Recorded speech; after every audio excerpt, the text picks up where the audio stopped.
What's up guys, it's your boy CurlyFries, and recently I've realized how much sequel fatigue there is in every single industry from film to video games nowadays, and it had me thinking like, what makes a sequel good? What makes a sequel worthy of that franchise name too? So I did a little bit of research, and I have broken it down into 6 different things that I'd say a sequel needs to do in order to be considered a faithful, worthy, or just good sequel. So first, I will get into those 6 different things that a sequel needs to do. Then I'm just going to give you some examples of some really good sequels that I think I have 4 of them that I haven't personally played, and then I think I have 5 or 4, no, I have 4 that I have played that I think are good sequels. So let's jump into it.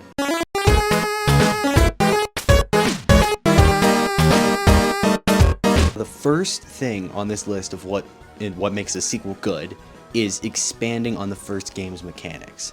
I think if you can take what the first game laid out and enhance that and fix some problems, make the game even better, like mechanic wise, you're already, like, I'd say almost like halfway to a better game. I mean, one of the most important things you can do with this is to listen to the fan base and see what they think about certain game mechanics. Or players have this idea for a new mechanic that would fit the game and enhance it, do something like that. Or maybe remove a mechanic that people don't like. Now this second one almost goes hand in hand with the first one. It's helpful quality of life updates. If your fan base thinks something is super grindy or annoying or just like it's not fun, you should get rid of it. It shouldn't be in the game. I understand maybe if you need money, like, let's be real here, microtransactions are never fun, but like a free game's gonna need to make money somehow. But I'm saying things like, let's say there's XP orbs after you defeat an enemy or like a bunch of loot. Instead of you having to go and individually click on everything, or maybe they have you individually click on every single EXP point, you can just walk by it and pick it up. You know, almost like how Minecraft, you just walk by, pick it up, something like that. The third step, or I guess these aren't really steps, these are just like things that you can do, is you have to expand on the story of the first game in a way that doesn't feel like cheaply written, you know? I think one game that does this well, people talk about, are I've heard the Assassin's Creed 2 is really good, which we'll get to. I kind of just spoiled Assassin's Creed. I'm going to talk about it later. But a good sequel takes the story of the first game and, you know, you can introduce new characters or new concepts, but it shouldn't feel like the first game there wasn't any point, you know? Like, let's say in the first game a character is on the road to becoming like a better father or something like that. And then in the second game, and you know at the end of the first game, they become this great father, but then when you come to the second game, they're the same as they were in the first game. It's like, what was the point of that first game, you know?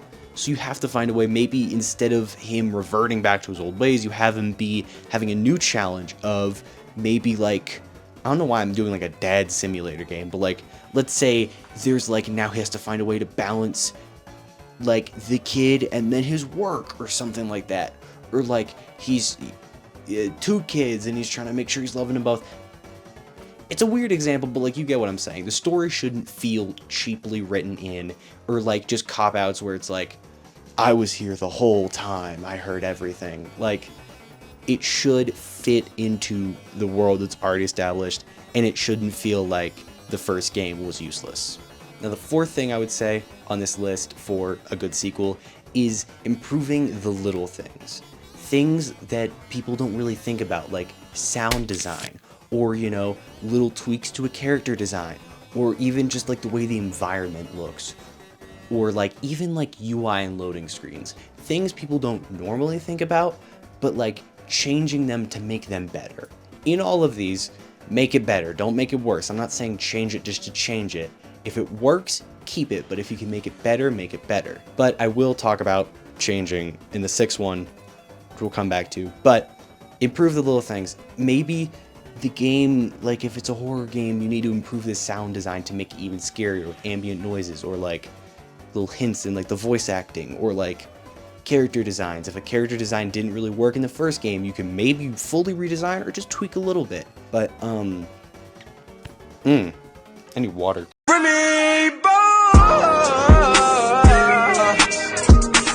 Like I was saying, improve the little things, it goes a long way. Now, kind of tying back into the number 4, number 5 is don't add new mechanics just for the sake of new things or trend.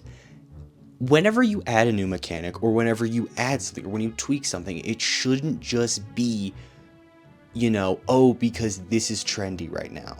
Like, remember when, like, back in, like, the 2000s, whenever zombies were everywhere, and, like, The Walking Dead was super popular, and, like, everybody really liked zombies? Oh, I'm having this, action adventure game set in, like, some sort of, like, Victorian era, but now we're gonna throw in zombies in the second one. Don't do that. Don't follow a trend, because then it's going to feel dated, and it's going to feel like you weren't really trying to respect the first game. You're just trying to make money and make people really like this one. You should make one, if you're going to make something like if you want to bring in zombies, make sure it actually fits it. It's not like just because zombies are the next big thing, or like multiverse. This is why everybody's talking about, oh my gosh, we're getting a multiverse, we're getting time travel, multiple dimensions. There's, characters meeting itself at the same time, because it's 3 different versions of everybody, and they're doing the Spider-Man meme. Oh wow. Like, don't do that, even with movies and with video games. Now, number 6 is don't change everything. Not everything needs to be changed. You have to remember that this is still, whatever, like, the name is in front before that too, it's that game too. Respect the first game and don't change everything. Like, you feel me? Like, it should still be a game in the, what's the word? Not continuity. It should still be a game in the universe of the game. It should still feel, if I'm getting a Mario Odyssey 2, it should still feel like a Mario Odyssey game. It shouldn't be, something different. That's the 6th, but here's a little, kind of a little 7th one. I say, if you can make the first game feel like a tech demo, you made a very good sequel. Especially if that first game was really good. And I think there's 2 games on this list that, in my opinion, 3. There's 3. 1 that I haven't played, 2 that I have played, that make the first game feel like just a test run. Alright, but that was the 6 things that I think a sequel needs to do in order to succeed and feel worthy as a sequel. So let's get into some of the games that I've heard are very good sequels, but I don't really know a lot about because I haven't played them or the first one. So there's 4 games on this list that I haven't played that I've heard are very good sequels: Assassin's Creed 2, Uncharted 2, Portal 2, and Red Dead Redemption 2. I've heard Assassin's Creed 2 is good because it's one of the 3 I was talking about earlier that make the first game feel like a tech demo. Yeah, I've heard a lot of people say the stealth in this game feels way better, the parkour in this game feels way better, and it's just overall an even better experience. With Portal 2, I heard that it was just like better story and it made more interesting puzzles, which better story and adding on to the story is good, and enhancing the mechanics and adding more, always good. Well, adding more isn't always good, remember what I said for number 6.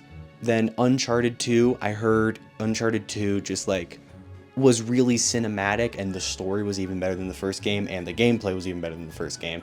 So obviously that's gonna make it a worthy sequel. If you just make, I'm gonna be real with you, if you just make a better game the second time, it's probably a good sequel. And then Red Dead Redemption 2, I haven't played it yet because I don't have anything to actually play it on, but I mean, I've heard it's one of the games of all time. I've seen like Arthur Morgan edits ranging from like Cool Cowboy to like, that clip where he's like, I'm scared. I'm afraid. Yeah, those are the 4 games that I haven't played. Let's get into the 4 games that I have played that I think are very worthy sequels. So starting off, we got Super Mario Galaxy 2. I played the first one, played the second one, and personally, I think that the second one takes the mechanic of like, Super Mario Galaxy wasn't known for. It's known for the weird gravity in the planets and how you can like go underneath. But sometimes in the first game, I felt that it was very like, the controls felt weird, if that makes any sense. I think Super Mario Galaxy 2 took that and made it a little bit better. It added new powers. It got rid of some of them. I'm pretty sure it doesn't have the Ice Flower. It doesn't have Flying Mario. I'm gonna put any other ones that aren't in the second game that I'll check. But it also added Yoshi, which is obviously good. I mean, I love Yoshi. You know, the bring, bring. Hold on, I can do a Yoshi impression. Hold on.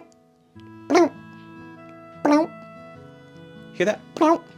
It's easy. It's too easy. I should be a voice actor. Honestly, I could be a voice actor. You know, let's go. You know, that's Mario, Luigi, Mario, Waluigi, or Waluigi is wah, and then Wario is like, it's a me, Wario, let's go. And then Bowser's like, ho ho ho ho. No, that was okay. I'm gonna stop. Yeah, they added new power-ups, added Yoshi, and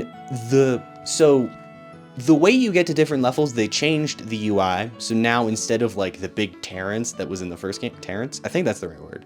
Like the big Rosalina space station where you would like run around, go through like the little like ball things, and then you could like, you know, you'd pull into like the level. They changed that. Now you're on like a planet Mario, it's ship Mario. I forget the name. I haven't played it in a while, and then you just like go. It's like linear. Now this next sequel is a game I have talked about in the past, literally last video, PvZ2, not PvZ3. We'll have to see with PvZ3, but PvZ2, personally, I think it's a worthy sequel. I think PvZ1 was great, but PvZ2, it might also just be nostalgia because I played it when I was younger, but I played both of them when I was younger, so. I think PvZ2, it added more levels, there's more content, because I think the first game's only 50 levels. I'm pretty sure you get 50 levels in the first 2 worlds. That's 25 and 25, so there is a lot of levels. They added a speed up button, which was great, because one of the hardest and then most annoying things about the first game is just like you sitting there and just being like, okay, can they just move faster? It's kind of like,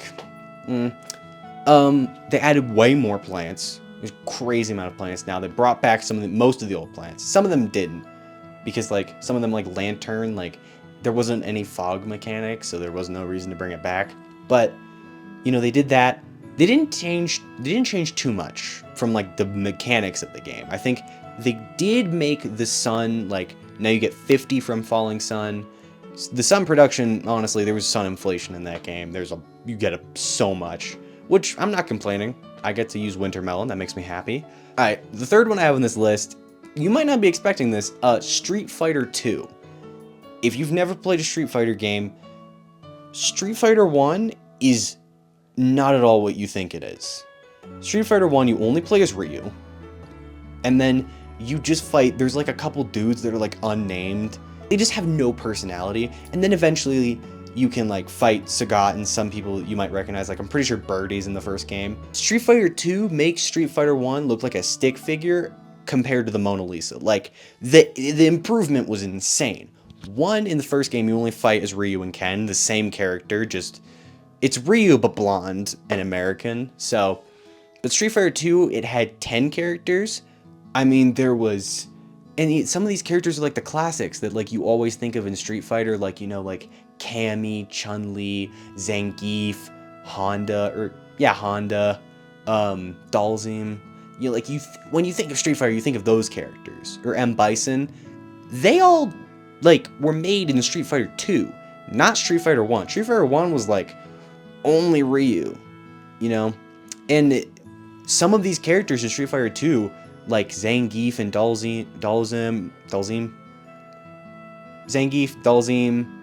you know, Cammy, they, like, created some archetypes for fighting games, like, you know, grapplers, zoners. Cammy's a rushdown, you know, footsies. Well, did they invent footsies? But Street Fighter 2, it was also just like innovative for its genre. Alright, so the last game on this list, which in my humble opinion, I think is the best sequel game of all time. Hands down. has to go to Tears of the Kingdom. One of, arguably, the best Zelda games, and one of the best, it's probably one of the best games on this little sucker. I mean, the fact that that game can even run on this potato of a console is insane. Like, one, even though it had the same map as the first game, one, they changed a lot of the map, but two, they added Tears to the Kingdom. It's the name of the game. They added the Sky Islands, which I think they hyped up the Sky Islands a lot. There's only a couple that are really notable that you like go to and grab stuff, but like I don't find myself going back up there to just do stuff. But the depths, that's where, I mean, I haven't even fully explored that place yet, because it's basically just the overworld, but down below and darker, and there's like harder enemies, but there's more loot and there's better loot. You get like weapons that aren't, you know, damaged. The way that you can handle puzzles in this game is insane because of Ultra Hand, Ascend, Rewind. You can use Ultra Hand to pick up, you know, like a plank, push it up, hold it there for a little bit, put it back down, hit Rewind, rewind it, ascend through it, stand on it, then jump over whatever you're trying to get through. Or you could just fuse a rocket to a shield, go up. Or you could make an elaborate fan bike. Well, it's not really that elaborate. It's literally a fan joystick, but you can just do that and then play and like go up and then. I think it hit every single mark, all 6 of the marks on my list of what makes a sequel great. It even hit the secret 7th. If you make the first game look like a tech demo, you did it right. It and Street Fighter 2 and Assassin's Creed 2, I've heard, make the first game look like a tech demo. Tears of the Kingdom does it. I'd say actually Street Fighter 2 does it the best, but Tears of the Kingdom still does it. I think Tears of the Kingdom, one of the best games of all time. But anyway, let me stop glazing Tears of the Kingdom. And thank you for watching.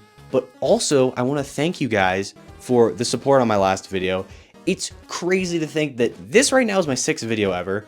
That was my 5th video, and it's already gotten, I think last time I checked, 1.7k views. Insane. Which, if you haven't seen it, you can go check it out. I'll put it over here, whichever side I put it on. I was talking about Plants vs. Zombies 3, and if you hear my guess is that you liked the video, you could help me out, dropping a like, maybe dropping a sub, checking out that other video. But anyway, thanks for watching. Peace.